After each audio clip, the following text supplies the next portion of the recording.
रामचन्द्राय जनकराजजामनोहराय मामकाभीष्टदाय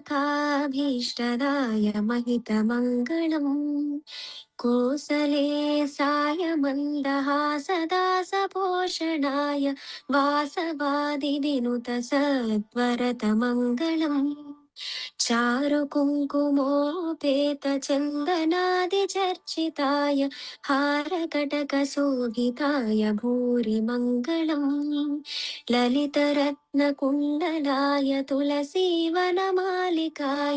जलजसदृशदेहाय चारुमङ्गलम् Devaki सुपुत्राय देवदेवोत्तमाय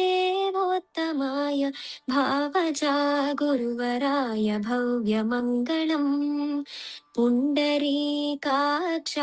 पूर्णचन्द्रवदनाय अण्डजावाहनाय अतुलमङ्गलम् विमलरूपाय विविधवेदान्तवेद्याय सुमुखचित्तकामिताय सुभगमङ्गलम् रामदासमृदुलहृदय तामरसनिवासाय Swami भद्रगिरिवराय सर्वमङ्गलम्।